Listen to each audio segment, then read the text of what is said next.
আসসালামু আলাইকুম। আমার দেশ এবং দেশের বাইরে থাকা প্রবাসে থাকা সকল ভাই বোনদের কাছে আমার সালাম। হিন্দু ভাই বোনদের কাছে আমার আদাব। আমি আজকে অত্যন্ত দুঃখের সাথে একটি জিনিস একটা ভিডিও বানাই যে আমাদের দেশে এইরকম অহরহর এই রামিসা হত্যাকারীর মতো অহরহর ঘটনা পূর্বেও আমরা দেখেছি। এরকম অহরহর ঘটনা হয়েছে, আজও তো পর্যন্ত এরকম কোনো বিচার হয় নাই। তো এই রামিসা হত্যাকারীর বিচার কতটুকু হইবে আমি জানি না।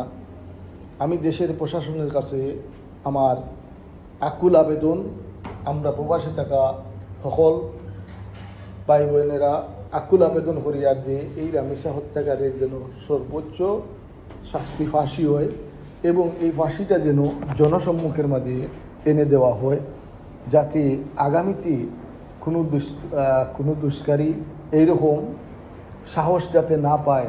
এই শাস্তি দেখে যাতে এদের মনের মাঝে যাতে এরকম ভয় সৃষ্টি হয় যে এরকম কাজ করার আগে অন্ততপক্ষে এই শাস্তির কথা একবার এদের স্মরণ হয়। কারণ দেশের শতকরা 70-80% মানুষ প্রবাসে থাকে, ফ্যামিলি দেশের বাড়িতে থাকে। তখন তারা যখন এইরকম অবস্থা হল দেখে প্রবাসের জমিন তনে, তাদের অত করে মা বোন আছে, কন্যা সন্তান আছে, তারার মনে কীরকম করেন, তারার মনের মাঝে কতটুক বয় নিয়ে প্রবাসের জমিন খাটার, এটা একমাত্র প্রবাসীরাই যা বুঝবে। তাই আমরা প্রবাসী হলে সবাই এটাই আমরা আবেদন মাননীয় প্রধানমন্ত্রীর কাছে, যেন খুব শীঘ্রই অতি শীঘ্রই যেন এটা সুস্থ বিচার জনসম্মুখের মাঝে হয়। এই প্রত্যাশা আমরা সবাই প্রবাসী হলে প্রধানমন্ত্রী তারেক রহমানের কাছে চাওয়া আমাদের আর বিচারের কাজ যত দীর্ঘায়িত হবে, দেশের জনগণ সেটা আস্তে আস্তে ভুলে যাবে। দেশের জনগণ এটা যত না ভুলার আগে যেন ওই বিচারটাও হয়। আমি প্রধানমন্ত্রীর কাছে দুই হাত তুলে আকুল আবেদন জানাইতেছি।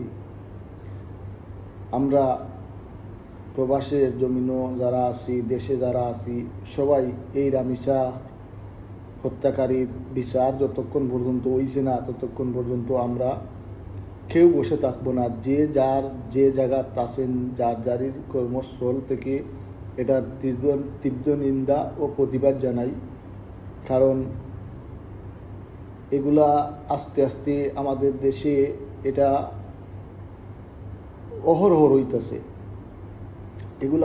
হইতেছে, এটা জানি না কবে কোন সময় এটার সুষ্ঠু বিচার হইবে দেশের জমিনও। সবাই ভালো আছে।